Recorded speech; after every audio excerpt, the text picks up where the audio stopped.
Today we will talk about UPSSC ग्राम पंचायत अधिकारी 2023 की recruitment के बारे में। उसका जो ग्राम पंचायत का सिलेबस है, उसका जो टॉपिक 3 है, हम उसके बारे में बात करेंगे, क्योंकि इसका कंटेंट बहुत कम अवेलेबल है। मैंने डिफरेंट सोर्सेज से इसके कंटेंट को एक जगह कलेक्ट किया है और मैं इस पर वीडियो बना रहा हूँ। तो सबसे टॉपिक नंबर 3 है वित्तीय स्रोत व कार्य योजना पंचायत की, और उसका सब टॉपिक है कि इसके अंदर क्या है कि पंचायत स्तर पर संग्रहित किए जाने वाले कर, उपकर व आय के स्रोत।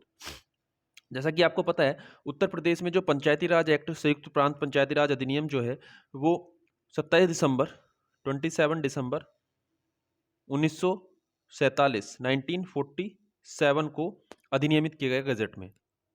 ठीक है, तो उसमें डिफरेंट धाराओं में पंचायतों के बारे में बताया गया है। जैसे कि अगर हम बात करें तो धारा 3 ग्राम सभा की बात करती है। अगर हम बात करते हैं तो धारा 3 जो है वो ग्राम सभा की बात करती है, ग्राम सभा की बात करती है। इसी प्रकार धारा 15 जो है वो GPDP यानी कि ग्राम पंचायत विकास योजना की बात करती है, धारा 15। तो उसी ग्राम पंचायत योजना में कि ग्राम पंचायत किन किन योजनाओं पर अपना काम कर सकती है। लेकिन ग्राम पंचायत योजना को कार्य करने के लिए जो जरूरी है वो क्या है कि उसके पास पर्याप्त स्रोत होने चाहिए, पर्याप्त संसाधन उपलब्ध होने चाहिए, और सबसे the most important thing, panchayat के पास फंड होना चाहिए। क्योंकि राज्य सरकार ने फंड से रिलेटेड बहुत सारी शक्तियां अपने पास रखी है, यानी कि पंचायतों के पास फंड की अवेलेबिलिटी बहुत कम है। साथ ही साथ अगर हम उत्तर प्रदेश की बात करें कंपेयर टू अदर स्टेट, तो उत्तर प्रदेश गवर्नमेंट की जो ग्राम पंचायतें हैं वो पूरी तरीके से राज्य सरकार के अनुदान पर, यू कैन से कि अनुदान पर डिपेंड है। किस पर? अनुदान पर डिपेंड है टू फाइंड आउट कि अपने सोर्सेज का हम कैसे या पंचायतों का कैसे डेवलपमेंट कर सकते हैं। तो पंचायतों के पास जो अपना फंड रिलेटेड करने के लिए जो कर लगाने की शक्ति है, सबसे पहले उसके बारे में बात करते हैं इस टॉपिक में। तो सबसे पहले आपके पास है पशु बिक्री कर।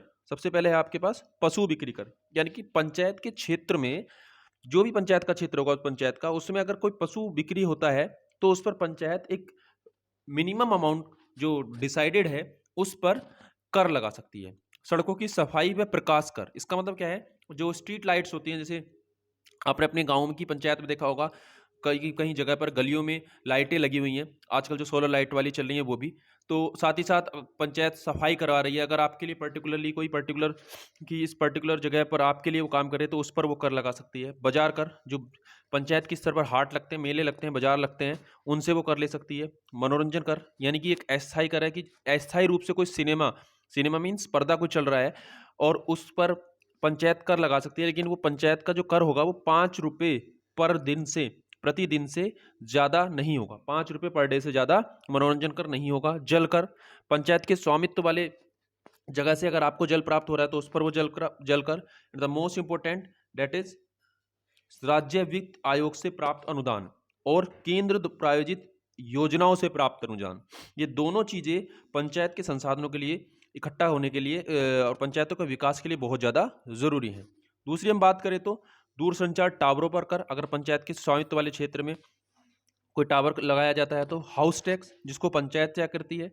वाहन कर, यानी कि पंचायत की प्रॉपर्टी के अंदर खड़ा हुआ कोई वाहन, उस पर 6 रुपये प्रति वार्षिक से अधिक कर नहीं लगाएगी। मेलों पर कर, जैसे कि हमने बात की। तो ये हमारे पास हो गए पंचायत स्तर पर लगने वाले कर और उनसे मिलने वाले उनका कि कितने रुपए या किस प्रकार से वो कर लगा सकती है, जो कि मिनिमम अमाउंट होगा। उसके बाद हम बात करते हैं कि जो हमने बात की थी कि इसमें पंचायत के कर में कि राज्य वित्त आयोग से प्राप्त अनुदान और केंद्र प्रायोजित योजनाओं से प्राप्त अनुदान, तो वो काम कैसे करता है। तो उसके लिए एक राज्य वित्त आयोग के गठन की बात की गई है। एक राज्य वित्त आयोग के गठन की बात की गई कि राज्य का एक राज्य वित्त आयोग होगा, राज्य का एक वित्त आयोग होगा, जिसकी चर्चा संवैधानिक 73वें संविधान संशोधन 1992 के बाद एक अनुच्छेद बनाया गया है 243I, जैसे कि आपको दिख रहा होगा 243I, ये ग्राम पंचायतों के लिए, और 243Y ये नगर पंचायतों के लिए। राज्य वित्त आयोग की संरचना की बात करता है। राज्य वित्त आयोग की संरचना कैसे होगी? प्रत्येक 5 साल के बाद राज्य वित्त आयोग का गठन किया जाएगा। इस समय यूपी में 5वां राज्य वित्त आयोग चल रहा है, जिसके जो अध्यक्ष हैं वो आनंद मिश्रा हैं। ठीक है जी। इससे पहले 4 वित्त आयोग लगाए जा चुके हैं after 73rd constitution amendment act, यानी कि 1993 के बाद से 5 वित्त आयोग बन चुके हैं। इससे 5वें से पहले 4। और क्वेश्चन पूछता है कि सबसे पहले वित्त आयोग के अध्यक्ष कौन थे यूपी में, तो आपका भालचंद्र शुक्ल, याद रखने वाली बात है, भालचंद्र शुक्ल सबसे पहले राज्य वित्त आयोग के अध्यक्ष थे। उसके बाद हम बात करते हैं कि राज्य वित्त आयोग का गठन कैसे होता है। ये तो संवैधानिक प्रावधान है, इसके अंदर बताया गया है राज्यपाल द्वारा घोषणा के आधार पर राज्य वित्त आयोग का गठन किया जाएगा। सदस्यों की संख्या राज्य विधानसभा द्वारा डिसाइडेड की जाएगी। राज्यपाल द्वारा निर्धारित कार्य अवधि तक उसको नियुक्त किया जाएगा। वो पुनर्नियुक्ति का पात्र होगा। त्यागपत्र वो किसको देगा, डायरेक्टली राज्यपाल को। अगर हम बात करें केंद्रीय वित्त आयोग, तो ये आप ऑलरेडी पढ़ भी चुके होंगे। अनुच्छेद 280 में राष्ट्रपति द्वारा केंद्रीय वित्त आयोग के गठन की बात है, जिसके अंदर एक अध्यक्ष व 4 सदस्य होंगे। संवैधानिक व आधिन्यायिक न्याय है ये, और इसके पास सिविल कोड की सभी शक्तियां मौजूद हैं। अगर हम बात करें राज्य वित्त आयोग के बारे में या राज्य से रिलेटेड विकास के बारे में, तो ग्राम पंचायत के स्तर पर जो मेकर होता है, मेकर मतलब योजना बनाने वाला, वो ग्राम पंचायत सचिव होता है, जिसकी तैयारी आप कर रहे हो एक्चुअली। जो चेकर होता है वो ग्राम पंचायत प्रधान होता है, और जो उसको अप्रूव करता है वो सहायक विकास अधिकारी, जिसको हम एडीओ पंचायत बोलते हैं। क्षेत्र पंचायत की बात करें तो खंड विकास अधिकारी, चेकर क्षेत्र पंचायत प्रमुख, और अप्रूवर उसका मुख्य विकास अधिकारी, जो खंड लेवल पर, ब्लॉक लेवल पर होता है। जिला पंचायत की बात करें तो अपर मुख्य अधिकारी, उसका अध्यक्ष जिला पंचायत, और निदेशक पंचायती राज अधिकारी। अगर इस टॉपिक की बात करें तो जो मोस्ट इंपॉर्टेंट है इसमें है कि परफॉर्मेंस ग्रांट स्कीम, या राज्यों को मिलने वाला अनुदान या पंचायतों को मिलने वाला अनुदान केंद्र के थ्रू। तो 15वें वित्त आयोग की रिपोर्ट हम इसके बारे में देखें। 15वें वित्त आयोग का गठन जो कि 2021-22 से 2025-26 तक बढ़ा दिया गया है, इसने 1.42 लाख करोड़ रुपए का सशर्त अनुदान पंचायतों को दिया है। किसके लिए, साफ पानी व स्वच्छता के लिए। अगर हम वित्त आयोग के क्रम की बात करें तो हम देखते हैं कि जो 10वां वित्त आयोग था, यानी कि जो अनुदान जारी करने का तरीका था वो विभाज्य पूल के रूप में था। तो जो 10वां वित्त आयोग था उसने 1.38% विभाज्य पूल अनुदान के रूप में सिफारिश की। 11वें वित्त आयोग द्वारा 0.78%, 12वें वित्त आयोग द्वारा 1.24%, 13वें वित्त आयोग द्वारा 1.93%, 14वें वित्त आयोग द्वारा 3.06%। तो आप देख सकते हैं कि 10वें से 14वें तक धीरे धीरे लगातार, 11वें को अगर हम स्किप कर दें तो या एक्सेप्शन माने तो लगातार इंक्रीमेंट हुआ है विभाज्य पूल के रूप में।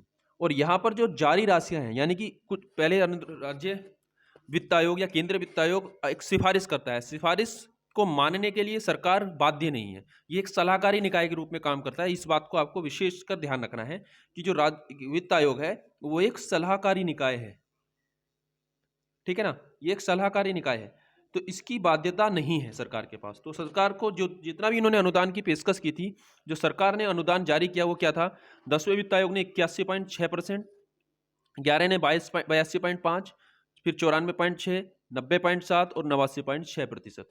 जो 13वां वित्त आयोग था उसने अनुदान जारी करने के साथ 6 शर्तें ग्रामीण निकायों के लिए रखी और 9 शर्तें आपकी शहरी निकायों के लिए रखी, ठीक है ना। नेक्स्ट हम बात करते हैं जो 14वें वित्त आयोग ने जो अनुदान की अनुशंसा की वो 2 तरीके से की, एक शर्त रहित और एक सह शर्त, और इन दोनों के बीच 90 और 10 का रेशियो था ग्रामीण निकायों के लिए, और नगर पालिकाओं के लिए 80-20 का रेशियो था। अनुदान के लिए जो प्रवेश स्तरीय शर्त है वो क्या है कि आपको पिछले वर्ष का जो लेखा है, यानी कि जिस साल आप अनुदान, इसको ध्यान से सुनने की बात है कि जिस साल, जिस करंट ईयर में आप अनुदान ले रहे हैं उससे पिछले साल का लेखा जोखा होना चाहिए। जिस करंट ईयर के लिए आप अनुदान की पेशकश आपने मांगी है, फंड की पेशकश मांगी है, उसके लेखाओं, उसके पिछले वर्ष का लेखा होना चाहिए, और पिछले से पिछले वर्ष का लेखा सार्वजनिक पटल पर उपलब्ध ऑनलाइन कराना आपको पड़ेगा। 15वें वित्त आयोग ने 2020-21 के लिए 67.5 और 32.5 के अनुपात में 90,000 करोड़ रुपए के अनुदान की अनुशंसा की, जो कि 2025-26 के लिए 65/35 कर दी गई है, ठीक है। अगर हम बात करें तो 15वें वित्त आयोग ने आबादी के हिसाब से और क्षेत्रफल के हिसाब से जो भारांक रखा है इसका वो 90% और 10% का रखा है। और 15वें वित्त आयोग ने 2021 से 26 की अवधि हेतु 4,36,361 करोड़ रुपए के अनुदान की अनुशंसा की है। और इन्होंने विभाज्य पूल के, आपने देखा 14वें वित्त आयोग तक हम विभाज्य पूल की बात कर रहे थे, 14वें वित्त आयोग तक हम किसकी बात करते हैं, विभाज्य पूल की, लेकिन 15वें वित्त आयोग ने विभाज्य पूल की बजाय स्थायी राशि के अनुदान की सिफारिश की है। इसमें उन्होंने क्या बताया है कि ग्राम पंचायत को मिनिमम 70% और मैक्सिमम 85%, ब्लॉक को 10%, 25% और जिला पंचायत को 5 और 15% के अनुदान की सिफारिश 15वें वित्त आयोग ने की है। पंचायत द्वारा अगर कोई नया कर या उपकर या शुल्क लगाने का प्रस्ताव करती है तो प्रस्ताव की प्रति नोटिस बोर्ड पर पंचायत को चस्पा करनी होगी, और लोग निर्धारित तिथि तक अपनी शिकायत पंचायत सचिव के पास उपलब्ध करा सकते हैं। और कर लगाने के लिए, अगर कोई पंचायत नया कर लगा रही है, तो अगर पंचायत को कोई नया कर लगाना है तो उसके लिए 15 दिन की अग्रिम सूचना देनी पड़ेगी। और कर की दरें जो है वो ग्राम सभा की अनुमति से ही बढ़ाई जा सकती हैं, क्योंकि आपको पता है ग्राम सभा पंचायत स्तर पर, ग्राम सभा पंचायत स्तर पर एक कार्यकारी निकाय है, या यू कैन से कि एक प्राथमिक संस्था है। बिना ग्राम सभा की संस्तुति के कोई भी काम ग्राम पंचायत नहीं कर सकती है। ठीक है, तो ये थी आज की क्लास। आई होप आपको पसंद आई होगी। पसंद आई तो प्लीज आप कमेंट करके जरूर बताएं। Thank you.